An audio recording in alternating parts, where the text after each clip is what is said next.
Estudiantes de segundo grado de secundaria, es un gusto darles la bienvenida nuevamente a Aprende en Casa y saber que continúan adquiriendo nuevos conocimientos de cada una de las asignaturas que cursan en la escuela. Estas sesiones son una oportunidad para que descubran nuevas estrategias de aprendizaje y pongan en práctica sus habilidades escolares, además de valores como la paciencia y la tolerancia. Antes de iniciar, las y los invitamos a tener a la mano un lápiz y un cuaderno o una hoja para anotar las ideas principales que escuchen y las preguntas que les puedan surgir a lo largo de la sesión. Y posteriormente las integren a su carpeta de experiencias. Tengan presente que, al regresar a clases, presentarán esta carpeta a sus docentes, compañeras y compañeros. Dicho lo anterior, podemos entrar en materia. En esta sesión abordarán un tema de la asignatura de Historia. Seguramente alguna vez han escuchado que somos resultado del mestizaje y que nuestra cultura actual se formó a partir de la llegada de otras culturas que brindaron diversas aportaciones a la tradición de origen indígena. Muchas ideas surgen en torno al mestizaje. Sin embargo, también es muy interesante conocer las características de la vida cotidiana durante el virreinato, así como identificar la forma en que los españoles fueron conquistando el amplio territorio y cómo lo fueron organizando para administrarlo. En este proceso, dos instituciones fueron clave: los presidios y las misiones. Las y los invitamos a ver el siguiente video para que conozcan cómo se fue conformando el nuevo orden virreinal, particularmente en el norte de la Nueva España. Como recordarás, durante el siglo XVI los españoles expandieron sus dominios hacia el norte a través del camino de tierra adentro. Durante el siglo XVII, este camino se consolidó y amplió hasta Santa Fe en el actual Nuevo México. A diferencia de la fase anterior de colonización, en esta ruta la fundación de asentamientos españoles fue muy aislada. Los pocos presidios, haciendas, ranchos, pueblos de indios y villas se distribuyeron en un enorme territorio que tenía muy poco contacto con otras regiones de Nueva España. Es el presidio, uno de ellos es el presidio, que es una institución militar, una guarnición fuerte, un establecimiento militar, donde estaba acantonada una tropa a cargo de un capitán. Habíamos dicho ya que estos núcleos militares que estaban dispuestos para la defensa de la población y sobre todo del tránsito de mercancías y minerales de las minas del norte, con el tiempo fueron evolucionando en pueblos, dado que los soldados, los que originalmente eran soldados, acababan por quedarse allí. Muchos de ellos llevaban a sus familias, se volvían agricultores, artesanos, y esto fue germen de poblaciones. La segunda institución importante en el proceso de poblamiento en el siglo XVII es la misión. La misión, y sobre todo en el caso de las misiones novohispanas, fueron un diseño particular de la Compañía de Jesús, de los jesuitas, que arrancan a principios del siglo XVII, sobre todo en la zona de Sinaloa, y consisten en una fundación, un establecimiento en torno a la iglesia de la misión y la casa del misionero, que va a ser el núcleo originario de población indígena. La función del misionero es persuadir, convencer a los indígenas del entorno, que habitualmente eran cazadores, recolectores y por tanto pues trashumantes, nómadas, de establecerse en un patrón fijo, de manera definitiva, en torno a esta iglesia y a esta casa misional, para convertirse en agricultores, para cultivar sus propios alimentos, para hacerse pastores, dueños de ganados y lo digo, poblar sobre una base estable en este sitio, ¿sí? Sin el concurso, sin la colaboración de estas dos instituciones, el presidio y la misión, el proceso de poblamiento del norte hubiera sido muy difícil, sino imposible. Ahora, en torno a la misión, que se vuelve una unidad no solamente de enseñanza religiosa, sino un centro de enseñanza civilizatoria, por así decirlo, se vuelve también una unidad productiva. Bajo la dirección del misionero, particularmente del jesuita, los indígenas cultivarán, tendrán tierras comunes, tendrán graneros comunes, a partir de las cuales alimentarse, o sea, para alimentar a la propia comunidad, pero los excedentes se empiezan a vender en los reales mineros y en las pequeñas poblaciones de españoles que se construyen en torno a los reales mineros. Por tanto, esto dará pie al establecimiento de poblaciones. Para impulsar su labor evangelizadora, en el norte de Nueva España, los frailes franciscanos instauraron los colegios apostólicos de propaganda FIDE, cuya misión era formar nuevos frailes a través de una estricta disciplina. Los evangelizadores partían a diversos puntos del norte del territorio con el objetivo de fundar nuevas misiones. Estos grupos que, ya lo dije, genéricamente se llamaban chichimecas, pero que en realidad eran diferentes naciones, así se les llamaba en aquel tiempo, guamares, pames, guachichiles, etc. Tenían una manera particular de vivir perfectamente adaptada al territorio que ocupaban. Vivían agrupados en lo que se llaman bandas o rancherías, eran grupos de varias familias y ocupaban territorios determinados sobre una base itinerante. Ocupaban un punto determinado en cierta estación del año. Una vez que los recursos provenientes de la recolección o la caza se agotaban en ese punto, establecían su ruta, seguían en el camino a ocupar otro paraje. Estacionalmente se movían en ciclos estacionales en sus territorios de ocupación. Obviamente esto provocaba fricciones con otras bandas, ¿no? Por estos territorios de subsistencia. Así vivieron durante, pues, si no miles de años, cientos de años, antes del arribo de los españoles.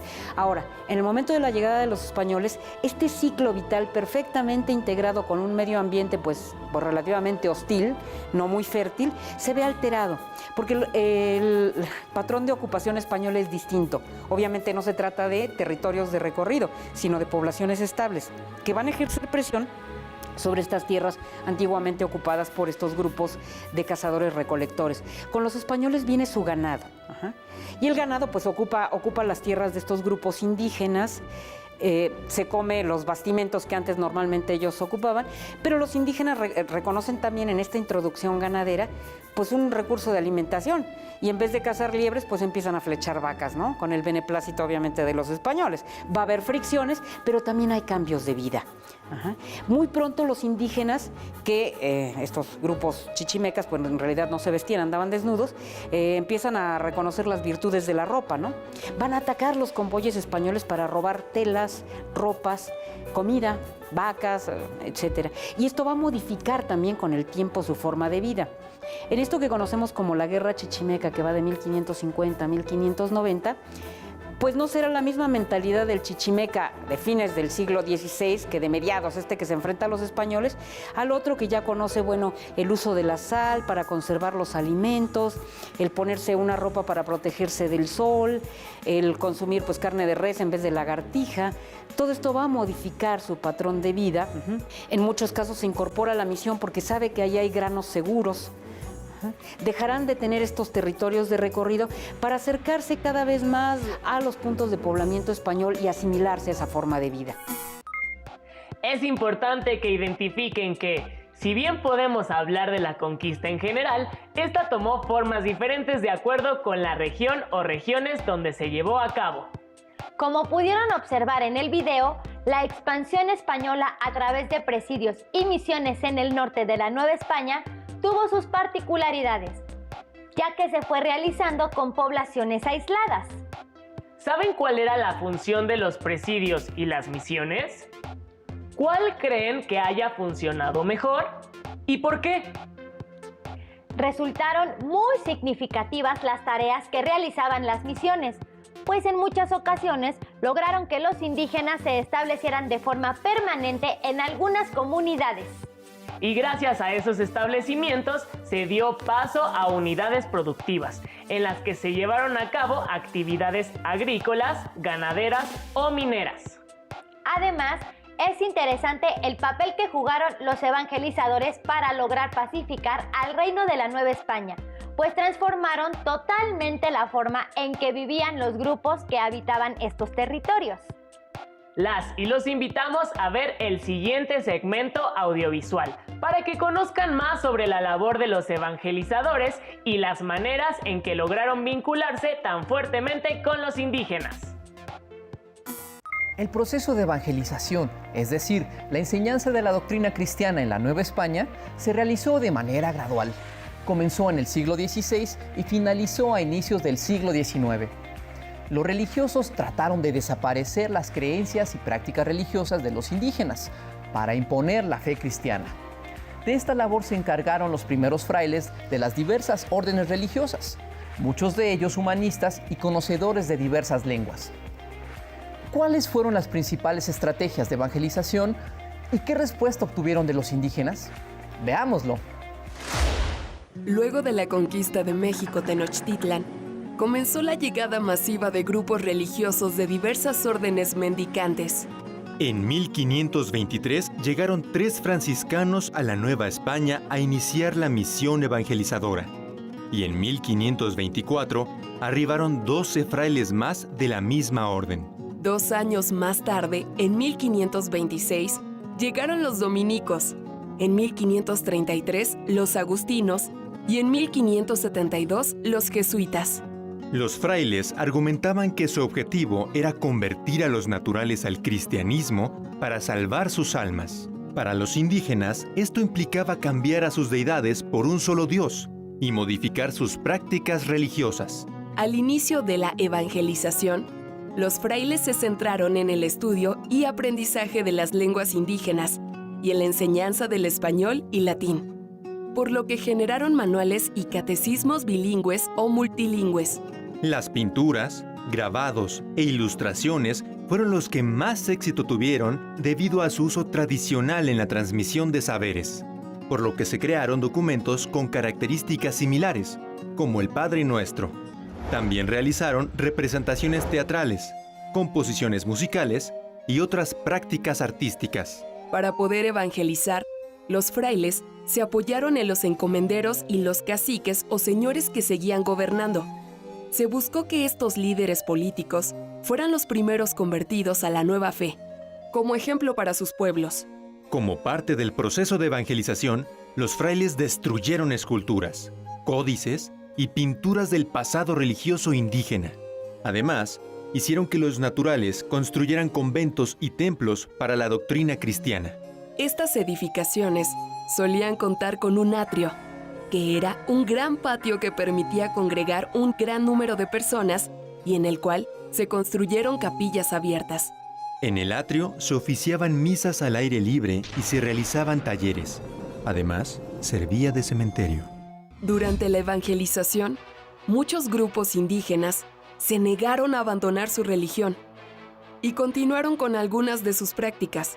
Los franciscanos prohibieron todo culto público y persiguieron a todo aquel que practicara la antigua religión, calificada por ellos como demoníaca.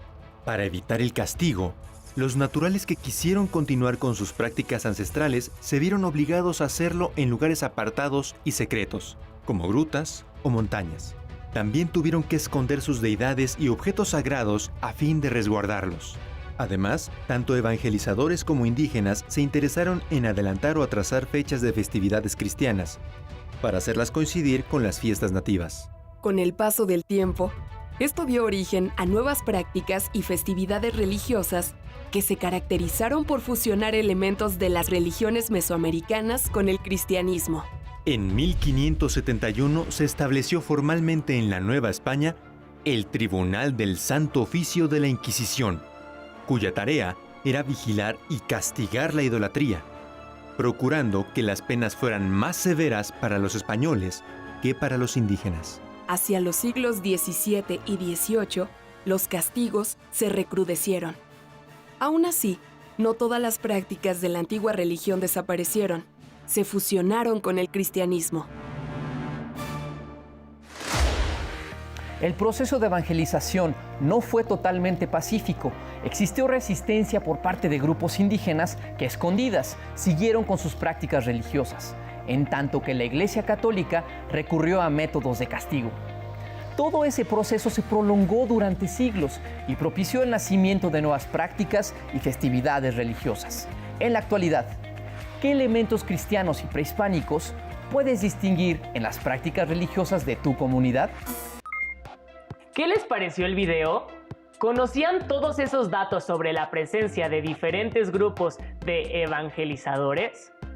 ¿Sabían sobre todas las formas que diseñaron para que los indígenas se convirtieran al cristianismo? Recuerden que un elemento fundamental en la vida en la Nueva España fue la religión católica, Por eso los frailes tuvieron un papel tan importante en el proceso de conquista.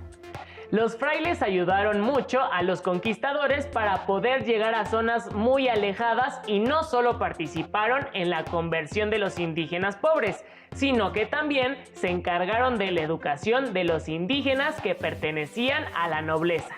Y por supuesto, ayudaron en la educación de los hijos de los españoles.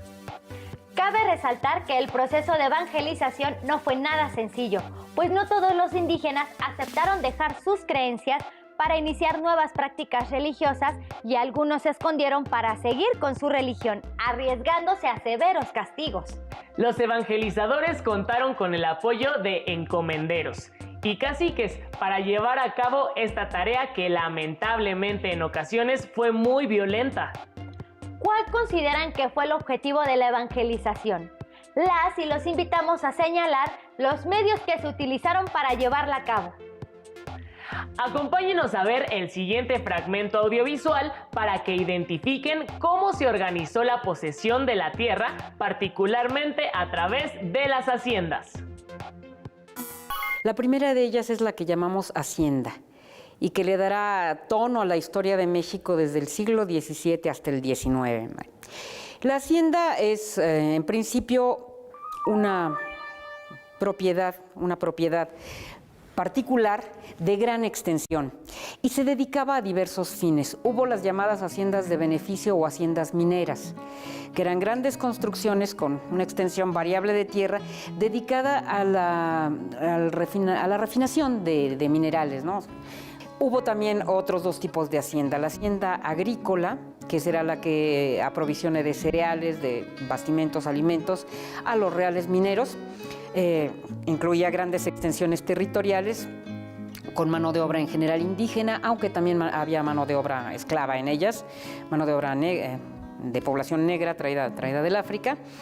Y lo dije, estas estaban dirigidas a proveer a los centros mineros y a las poblaciones que iban surgiendo en el norte de cereales, sobre todo maíz y trigo, del cual los españoles no llegaron a prescindir jamás. Aunque hubo algunas también dedicadas, aunque pocas, en el norte, hacia Coahuila y demás, a la producción de vides, vinos, fueron las menos.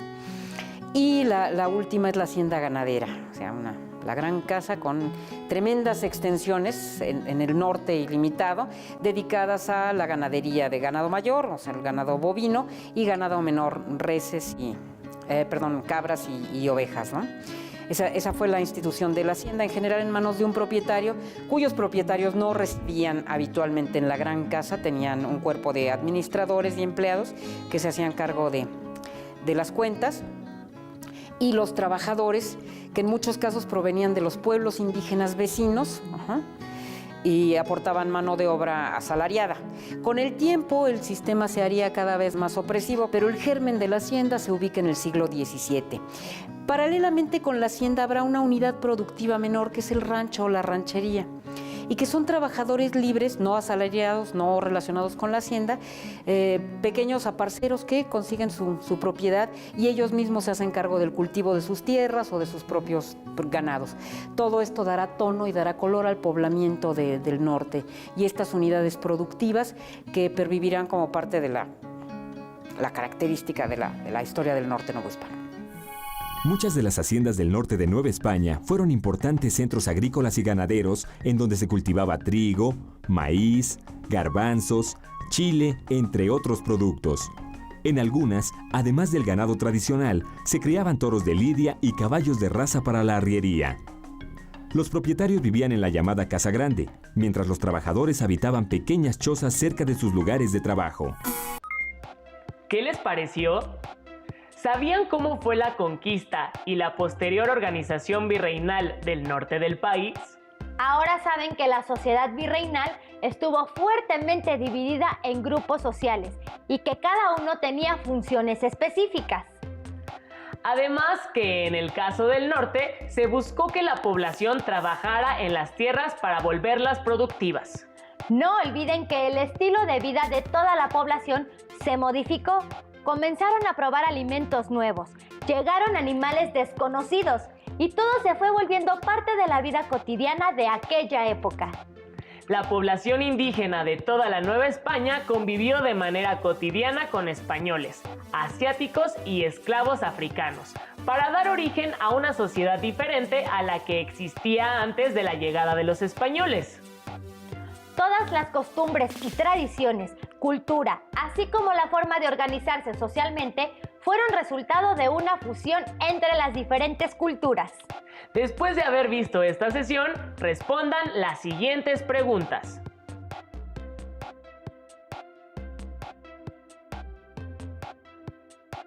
¿Cuál fue la importancia de los presidios y de las misiones en la colonización del norte novohispano?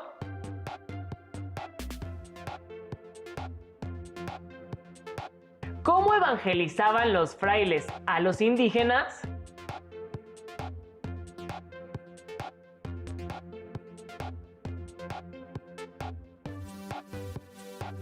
¿Cómo estaban organizadas las haciendas y qué actividades se realizaban en ellas?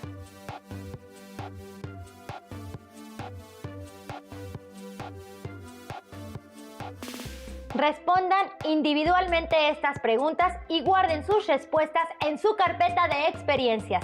Recuerden que la mostrarán a su maestra o maestro y a sus compañeras y compañeros cuando regresen a clases. Les recomendamos consultar el libro Huesos de lagartija, de Federico Navarrete. A través de él conocerán la historia de un pequeño niño mexica que vivió el proceso de conquista, así como la forma en que cambió su vida bajo la autoridad de los españoles. Con esto llegamos al final de esta sesión. Esperamos que les haya sido útil para continuar sus estudios desde casa. Recuerden seguir las recomendaciones de las autoridades en materia de salud, como quedarse en casa y lavarse constantemente las manos. Actualmente deben de cuidar de ustedes y practicar valores como la solidaridad con las personas que les rodean, porque necesitan de ustedes más que nunca. Los esperamos en el siguiente programa de la asignatura de Historia para segundo grado de secundaria. Mientras tanto, continúen con la programación de Aprende en Casa. ¡Hasta pronto!